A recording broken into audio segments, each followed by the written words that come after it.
ঘরে বসেই টাকা জমাতে চান? তাহলে এই ভিডিওটা আপনার জন্য। এই ভিডিওটা দেখলে আশা করি অন্তত কিছু হলেও ধারণা নিতে পারবেন যে কিভাবে আমরা ঘরে বসেই টাকা জমাতে পারি।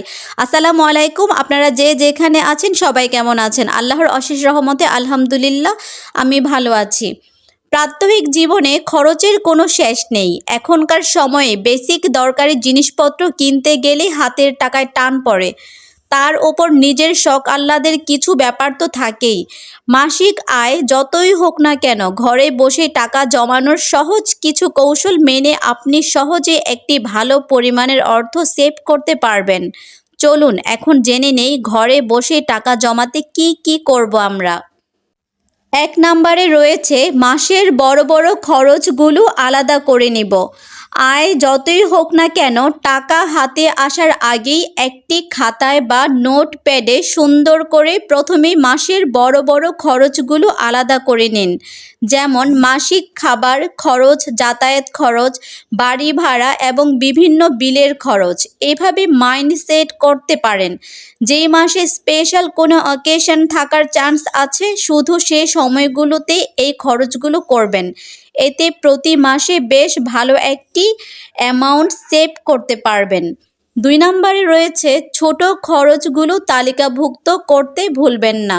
মেডিসিনের খরচ, অনেক সময় জন্মদিন বা বিয়ের প্রোগ্রাম থাকে।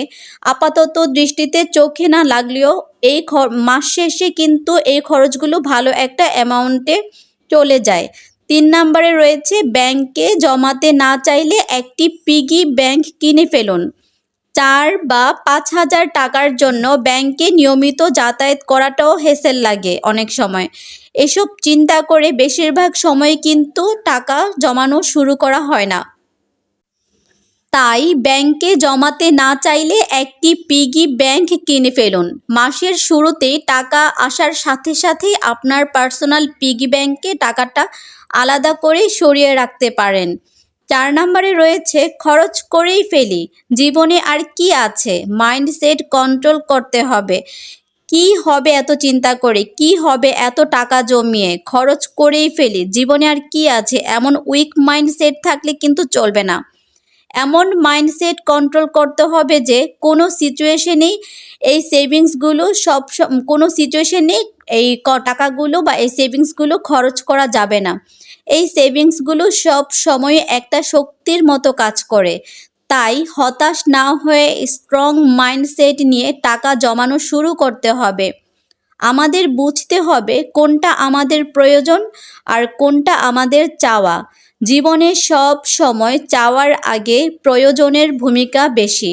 আমাদের খরচের খাতগুলোতেও অপ্রয়োজনীয় চাওয়া পাওয়া ত্যাগ করে প্রয়োজন বুঝে খরচ করা শিখতে হবে।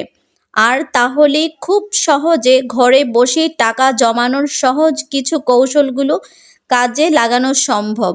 তো কেমন লাগলো আমার ভিডিওটা এবং কেমন লাগলো আমার এই আমার কথাগুলো অবশ্যই প্লিজ আপনারা কমেন্ট করে জানাবেন। সবাই অনেক অনেক ভালো থাকবেন। আর আমার ভিডিও যদি আজকেই প্রথম দেখে থাকেন তাহলে প্লিজ আমার চ্যানেলটা সাবস্ক্রাইব করে পাশে থাকবেন। সবাই অনেক ভালো থাকবেন। আল্লাহ হাফেজ।